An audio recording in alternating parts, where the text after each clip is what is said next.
Right now, the world is obsessed with next-gen automation. Artificial intelligence running factories, autonomous hyperloops, and futuristic smart cities. But this obsession isn't new. The global tech race was hitting a fever pitch. In the West, Elon Musk was promising that fully self-driving cars were just months away. Uber was testing its first driverless fleets. But over in the East, China was playing an entirely different game. They weren't just trying to change the cars on the road. They wanted to redesign the road itself. In August 2016, a video exploded onto the internet, shocking millions. It looked like pure science fiction. A monster machine, 30 feet wide and 16 feet tall, gliding effortlessly down a highway, completely straddling multiple lanes of traffic while cars drove straight underneath it.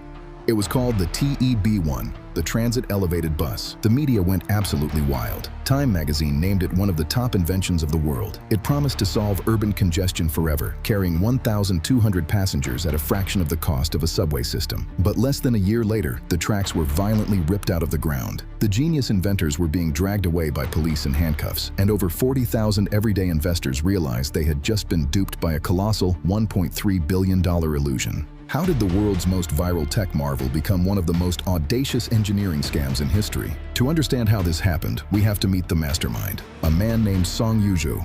Song wasn't a mechanical engineer. He wasn't an urban planner. He was a self-taught inventor who had been shopping this straddling bus idea around since 2010. For 6 years, local governments ignored him, calling the tech immature and impossible. But in 2016, Song found his missing piece, a smooth-talking financier named Bai Zhiming. Bai saw something in the straddling bus that no engineer did, the perfect marketing hook to extract cash. See, in 2016, China's tech sector was experiencing a massive boom in peer-to-peer, or P2P, crowdfunding platforms. They told mom-and-pop investors, retired couples, and tech enthusiasts that if they bought into the future of transportation, they would receive a guaranteed, massive 12% annual return on their money. And the hype worked.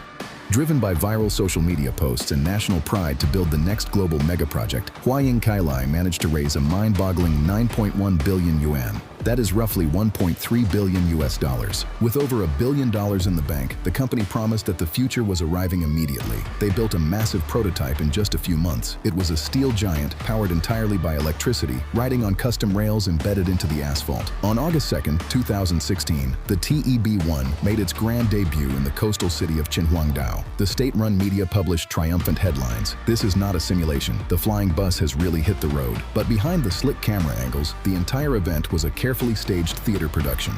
The road test wasn't done on a busy, chaotic highway. It was conducted on a straight, completely flat, unobstructed piece of track that was less than 1,000 feet long. The bus barely moved at a walking pace, and the moment real engineers started looking at the dimensions, the math completely broke down. First, let's talk about clearance.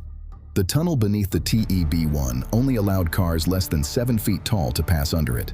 In the real world, that means standard SUVs could pass, but any delivery van, city ambulance, or local semi-truck would instantly crash into the bus or be permanently trapped behind it. Second, the laws of physics. The TEB-1 was designed to carry up to 1,200 passengers. Think about the weight of 1,200 adult humans packed into a giant steel frame, resting entirely on 2 thin, hollow sidewalls. Civil engineers quickly pointed out that if the bus tried to turn a corner at normal speeds, the sheer centrifugal force would either snap the frame in half, crack the city asphalt beneath it, or cause the entire double-decker structure to tip over, crushing dozens of cars underneath like aluminum cans. It felt like China had officially won the transportation race, until the world actually looked at the test track. Within 48 hours of its viral debut, the narrative cracked. Journalists rushed to the local government offices of Qinhuangdao to ask about the official safety permits for this massive highway project. The city officials gave a shocking response. They had absolutely no idea the test was even happening. The company had quietly rented a patch of land for internal industrial testing and disguised it as an official government-backed infrastructure launch. By September 2016, just a month after taking over global news feeds, the money dried up. Terrified investors, realizing the engineering was a fantasy, began demanding their funds back.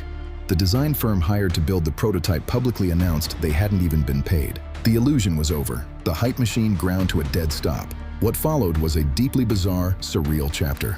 The company completely vanished. The executives abandoned the site overnight. but they left the massive 72-foot steel prototype sitting right there, dead on its tracks, in the middle of a major 3-lane public highway. For nearly a year, this rusted monument to tech hype sat in a makeshift garage, blocking local traffic, forcing angry commuters to crowd into remaining lanes, and serving as a literal roadblock to the city. The future of smart cities had ended up creating the exact thing it promised to destroy: a massive traffic jam. By June 2017, the local government had finally had enough. Crews were sent in with heavy machinery to demolish the tracks, clear the asphalt, and drag the rusted corpse of the TEB-1 to a nearby salvage parking lot. A few days later, the Beijing police officially declared the entire transit elevated bus project an illegal fundraising scam. In a massive sweep, authorities arrested over 30 people connected to the operation, including the billionaire financier Bai Jiaming. Out of the $1.3 billion raised from 40,000 everyday citizens, the vast majority of the capital was gone spent on aggressive marketing, fake patents, and lining the pockets of the executives. Looking back from today, the story of the straddling bus is a critical reminder. True innovation is incredibly hard. It requires rigorous math, brutal engineering tests, and real-world safety parameters. But building an illusion, generating $1 billion of hype off a CGI render and a plastic scale model, that part is incredibly easy. The TEB-1 wasn't a failure because the technology wasn't ready. It failed because it was never designed to move passengers. It was only ever designed to move money. What do you think? Was the straddling bus a brilliant idea ruined by greed, or was it an engineering disaster from day one? Let me know in the comments, and don't forget to hit subscribe for more deep dives into the world's wild tech history.